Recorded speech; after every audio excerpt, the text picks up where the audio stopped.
بسم اللہ الرحمن الرحیم۔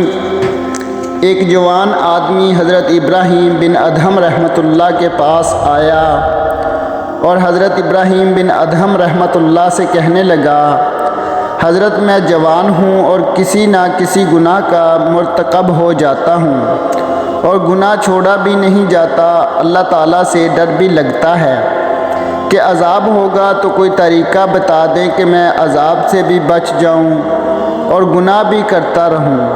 اللہ والے بڑے دانا بینا ہوتے ہیں، جھڑکا نہیں کرتے اور دھکے بھی نہیں دیا کرتے، اور محبت و پیار سے بات سمجھاتے ہیں اور بات کو دل میں اتارتے ہیں۔ حضرت ابراہیم بن ادھم رحمۃ اللہ نے فرمایا، اچھا میں تجھے کچھ طریقے بتاتا ہوں۔ وہ آدمی بڑا خوش ہوا اور بات سننے کے موڈ میں آ گیا۔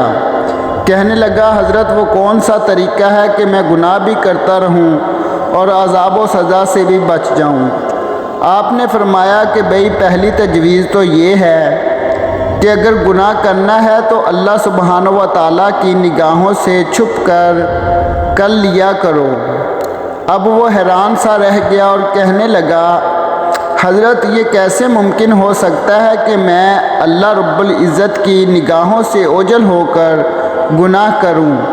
یہ تو ممکن ہے ہی نہیں۔ پھر حضرت ابراہیم بن ادھم نے دوسری تجویز بتائی اور فرمانے لگے، پھر دوسری تجویز یہ ہے کہ پھر تم اللہ تعالیٰ کا رزق کھانا چھوڑ دو اور اللہ سبحانہ و تعالیٰ سے کہہ دینا کہ نہ تمہارا کھاتا تھا اور نہ تمہاری بات مانتا تھا۔ اس تجویز پر اس نے کہا، حضرت یہ کیسے ممکن ہے کہ میں کھانا چھوڑ دوں؟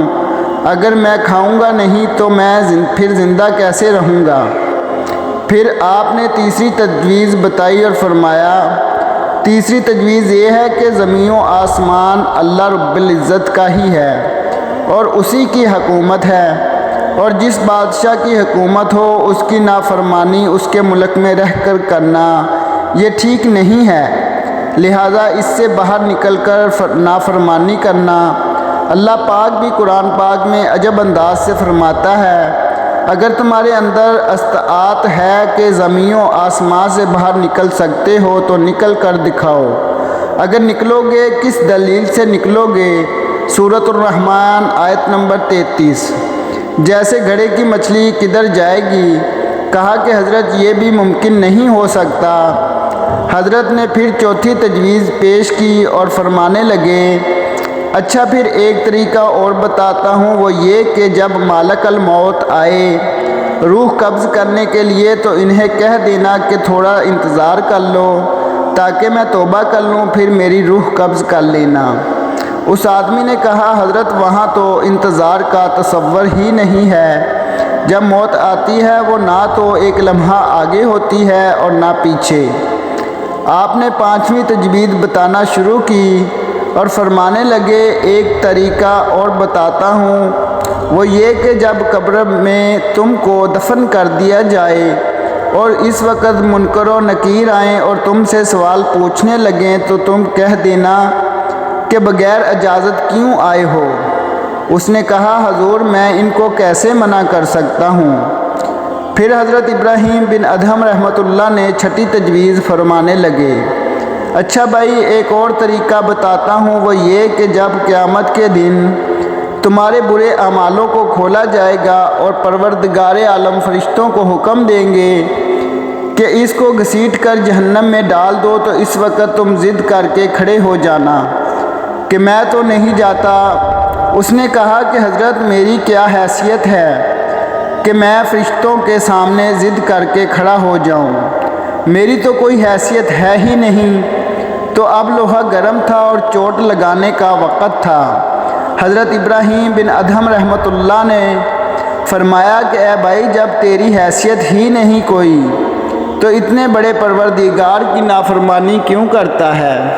کہنے لگا، حضور آج سے میں گناہوں سے توبہ کرتا ہوں اور آج کے بعد وعدہ کرتا ہوں کہ اللہ سبحانہ و تعالیٰ کی نافرمانی کبھی نہیں کروں گا۔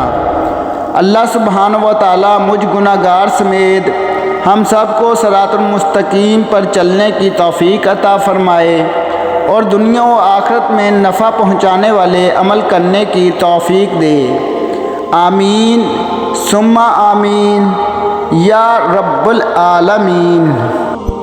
آج کے لیے بس اتنا ہی۔ اگر ویڈیو اچھی لگی ہو تو دوستوں کے ساتھ شیئر ضرور کریں، ویڈیو کو لائک کریں اور کمنٹ باکس میں اپنی قیمتی رائے کا اظہار بھی ضرور کریں۔ اور جن بھائیوں نے ابھی تک ہمارا چینل سبسکرائب نہیں کیا ان سے گزارش ہے چینل کو سبسکرائب کریں اور گھنٹی کے نشان پر بھی پریس کر لیں تاکہ ہماری ہر آنے والی ویڈیو کا نوٹیفیکیشن آپ کو مل سکے۔ Thanks for watching video. Allah حافظ۔